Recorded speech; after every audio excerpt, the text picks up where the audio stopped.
శ్రీమాత్రే నమ. జై గురు దత్తాత్రేయ నమ.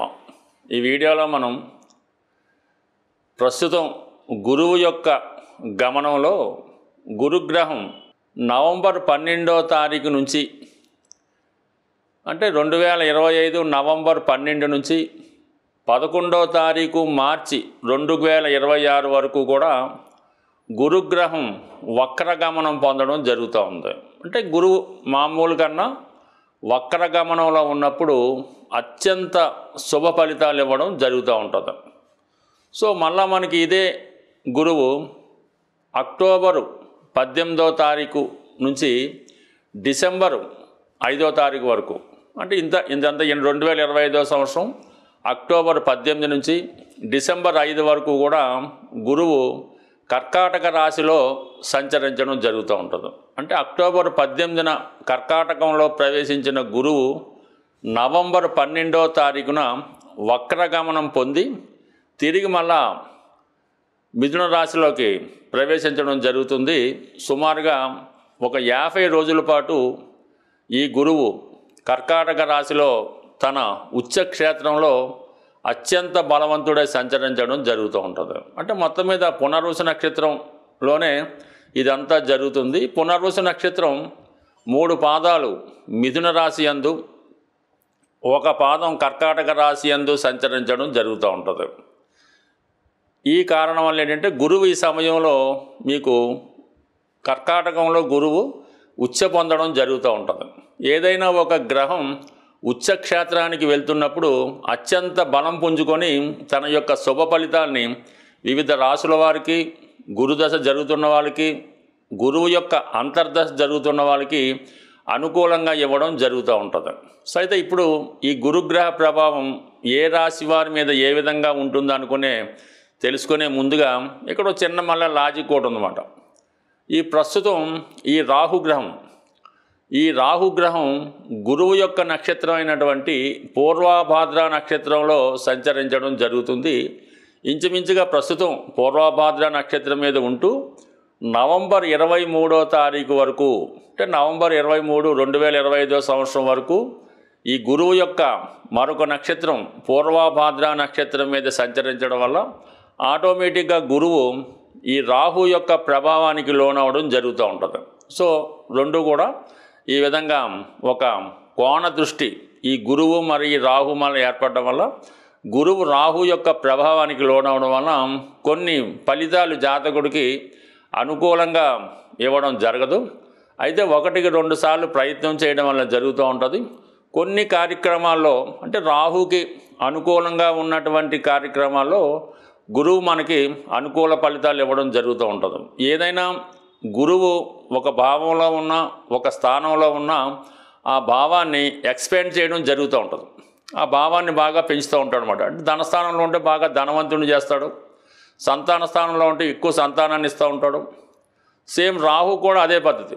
రాహు కూడా ఏ భావంలో ఉన్నా ఆ భావాన్ని తన యొక్క పద్ధతిలో అంటే తనదైన మార్పు సృష్టించే విధంగా పెంచుతూ ఉంటాడు. ఏదైనా ఒక అనెతికల్ ఉందనుకోండి, ఏదైనా ఒక అనెతికల్ అంటే మామూలుగా ఏదంటే ఒక చెడ్డ అలవాట్లు ఉంటే దాన్ని బాగా పెంచుతూ ఉంటాడు. ఒక వ్యభిచారం అవ్వచ్చు, ఒక స్మగ్లింగ్ అవ్వచ్చు, ఇవన్నీ కూడా రాహు యొక్క లక్షణాలు.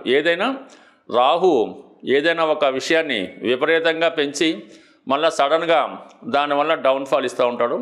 సో ఇప్పుడు ఈ రాహు నవంబర్ 23 వరకు మనకి ఈ పూర్వభాద్ర నక్షత్రంలో సంచరించడం వల్ల గురువు అప్పటి వరకు కొన్ని మిశ్రమ ఫలితాలు ఇస్తూ, అందువల్ల ఏంటంటే ఏ రాశి వారికి ఏ విధమైనటువంటి ఫలితం రావడం జరుగుతుంటుందని తెలుసుకునే ప్రయత్నంలో గురువు యొక్క కారకత్వాలు అంటే గురువు శుభగ్రహం, అటు ధనకారకుడు అంటే 2వ స్థానానికి కుటుంబానికి, 5వ స్థానం సంతానానికి, జాతకుల్లో ఉన్నటువంటి తెలివితేటలకి, ఉన్నత విద్యకి, పూర్వపుణ్యానికి కారణమవుతుంటాడు. 11వ భావానికి అంటే ధన లాభానికి కారణమవుతుంటాడు. సో ఈ విధంగా గురువు తన కారకత్వాల ద్వారా తన ఉన్న స్థానాల ద్వారా జాతకుడికి శుభ ఫలితాలు ఇచ్చే ప్రయత్నం జరుగుతూ ఉంటుంది.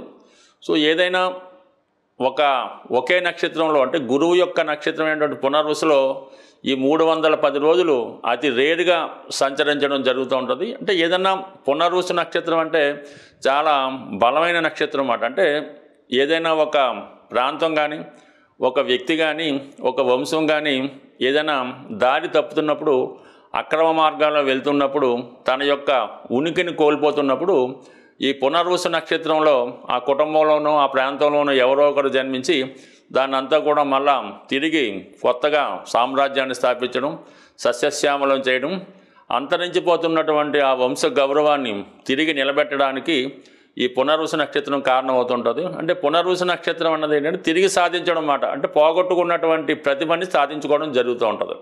ఇప్పుడు ఎవరికైతే ఈ గురుగ్రహం అనుకూలంగా ఉంటుందో వాళ్ళు గతంలో ఏవైతే పోగొట్టుకున్నారో, దేనికోసం అయితే ప్రయత్నం చేస్తున్నారో అవన్నీ కూడా ఈ గురువు మనకి ఈ పునర్వసు నక్షత్రం మీద సంచరిస్తున్నటువంటి టైంలో ఎవరికి ఏ విధంగా లాభం పొందుతున్నది కొద్దిగా రాశుల వారిగా తెలుసుకునే ప్రయత్నం చేద్దాం.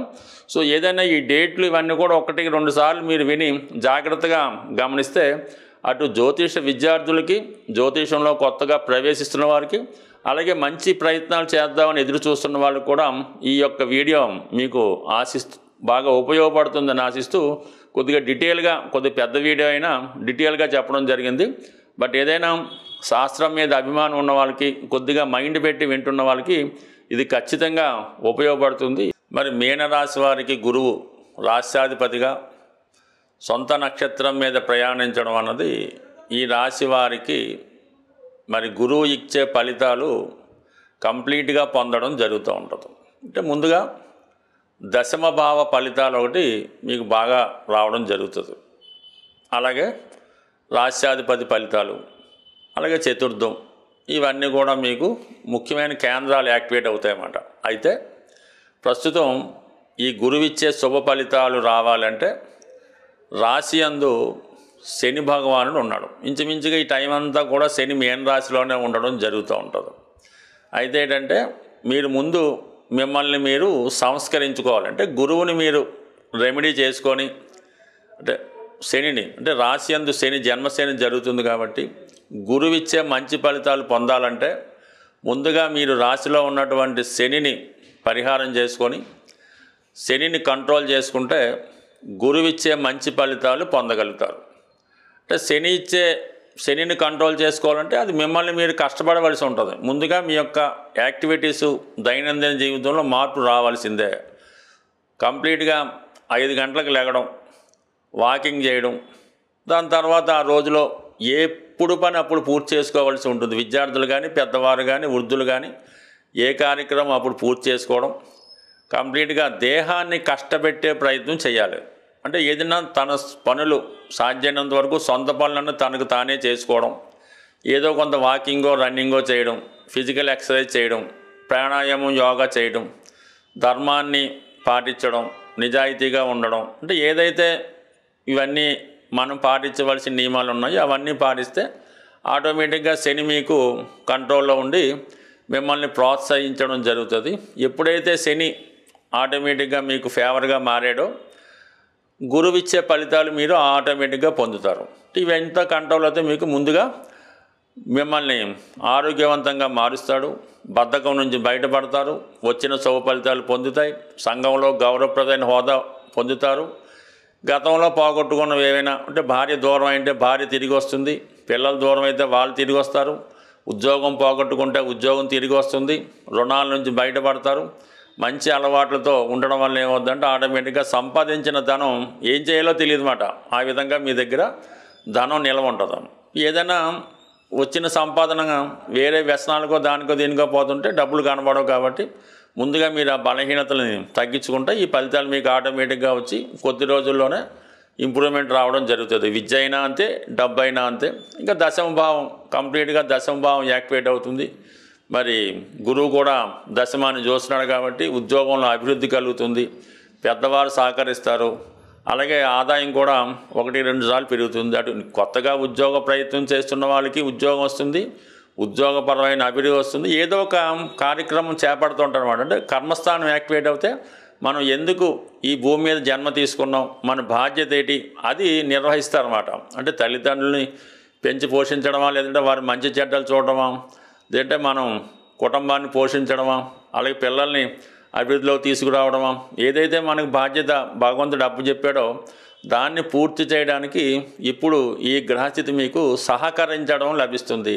సహకరించాలంటే సంకల్పం, ఆ సంకల్పంతో పాటు ప్రయత్నం చేసుకుంటే కంప్లీట్గా దశమ భావ ఫలితాలు మీరు పొందుతారు. అంటే రాశిలో ఉన్నటువంటి శని దశమాన్ని చూస్తున్నాడు, చతుర్థంలో ఉన్నటువంటి గురువు దశమాన్ని చూస్తున్నాడు. ఆటోమేటిక్గా గురువు పునర్వసు మీద రావడం, ఇవన్నీ కూడా పోగొట్టుకున్న వైభవాన్ని తిరిగి మీరు పొందే విధంగా ఈ గ్రహస్థితి మీకు సహకరిస్తుంది. అసలు పునర్వసు నక్షత్రం అంటేనే పోగొట్టుకున్న దానిని తిరిగి సంపాదించుకోవడం. ఏదైనా ఒక ఫ్యామిలీ కానీ, ఒక వ్యవస్థ కానీ, ఒక వ్యవస్థ నాశనం అవుతున్నప్పుడు ఈ పునర్వసు నక్షత్రం మీద ఆ కుటుంబంలో ఎవరో ఒకరు జన్మించి ఆ కుటుంబం యొక్క పూర్వ వైభవాన్ని తిరిగి తీసుకొచ్చే ప్రయత్నం చేస్తారు. ఆ కుటుంబంలో ఉన్నటువంటి సమస్యల్ని సాల్వ్ చేయడం కూడా జరుగుతూ ఉంటుంది. సో అందువలన ఇప్పుడు ఈ రాశి వారికి మిమ్మల్ని మీరు ఇంప్రూవ్ చేసుకుంటూ, సంస్కరించుకుంటూ మీ కుటుంబాన్ని, మీ వ్యవస్థని బాగు చేసే విధంగా ఈ గ్రహస్థితి మీకు సహకరిస్తుంది. సబ్జెక్టు కండిషన్ ఏంటంటే, ముందుగా శనిని మీరు కంట్రోల్ చేయాలి. శనిని కంట్రోల్ చేయాలంటే క్రమశిక్షణతో వెలగాలి. కొన్ని అలవాట్లు తగ్గించుకోవాలి. కొన్ని బలహీనతల నుంచి బయటపడాలి. వీటి బయటపడితేనే గురువు మీకు అనుకూలించే అవకాశం ఉంటుంది. తప్పకుండా అవుతుంది, జరిగి తీరుతుందన్నమాట. గురువు ఎప్పుడు కూడా ఫలితం ఇవ్వడానికి సిద్ధంగానే ఉంటాడు. శని అడ్డుకోకుండా మీరు ప్రయత్నం చేస్తే ఫిజికల్గా దైవబలం తోడై జీవితంలో గొప్ప అభివృద్ధిని ఈ సమయంలో మీరు సాధిస్తూ ఉంటారు. గురుగ్రహ అనుగ్రహం సంపాదించాలంటే మరి సాధారణంగా ఈ రాబోయే ఆశ్వీజ మాసం, ఈ కార్తీక మాసం, కొన్ని పండగలు వస్తుంటాయి కదా. కార్తీక మాసంలో ఎస్పెషల్లీ మీరు ఏదైనా ఒక శివమాల ధరించిన, వెంకటేశ్వర స్వామికి సంబంధించినటువంటి మాల ధరించిన, లేదంటే రేపు దసరాలో అమ్మవారికి సంబంధించిన సంకల్పం తీసుకొని మాల ధరించిన, లేదు అయ్యప్ప స్వామి దీక్ష తీసుకున్న, ఏదో ఒక దీక్ష మీరు, అది 40 రోజులు, అర్ధమండలం, 8 రోజులు, మీ యొక్క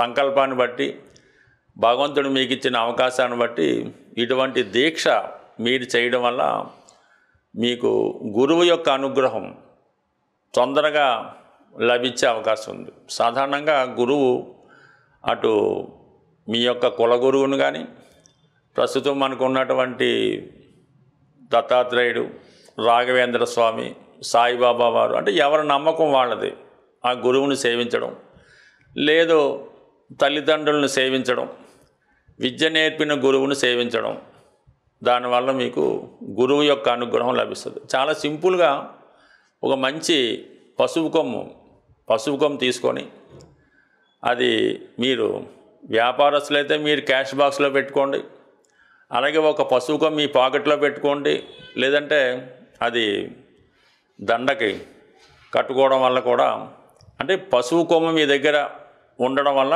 గురుగ్రహ అనుగ్రహం లభిస్తుంది. అది గురువారం రోజు దైవాన్ని పూజించడం, అంటే గురువారానికి గురువు అధిపతి అవుతుంటాడు.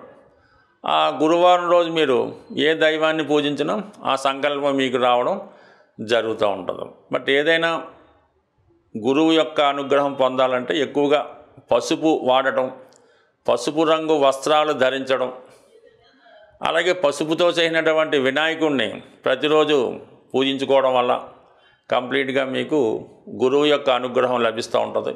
లేదు నవగ్రహాల్లో ఉన్నటువంటి గురువు యొక్క స్తోత్రాన్ని పారాయణం చేయడం వల్ల అనేక కారణాలు, చాలా సింపుల్గా కూడా మీరు గురువు యొక్క అనుగ్రహం పొందవచ్చు.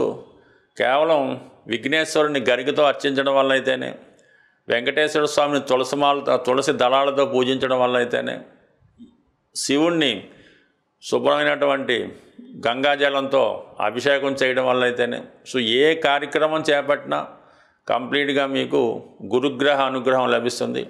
గురుగ్రహ అనుగ్రహం ఉంటేనే జీవితంలో అదృష్టం దొరుకుతుంది. సో ఏదైనా మరి గురువు యొక్క అనుగ్రహం ప్రతి ఒక్కరు కూడా చాలా సులభంగా పొందవచ్చు. మీరు పెద్ద కష్టపడకుండా సులభంగా మన గురువులు చెప్తున్నటువంటి, అంటే చాగంటి కోటేశ్వరరావు గారు, సామవేదం షణ్ముఖ శర్మ గారు, వారు చెప్పినటువంటి ప్రసంగాలు విన్నా కూడా గురుగ్రహ అనుగ్రహం తప్పక లభిస్తుంది. స్వస్తి.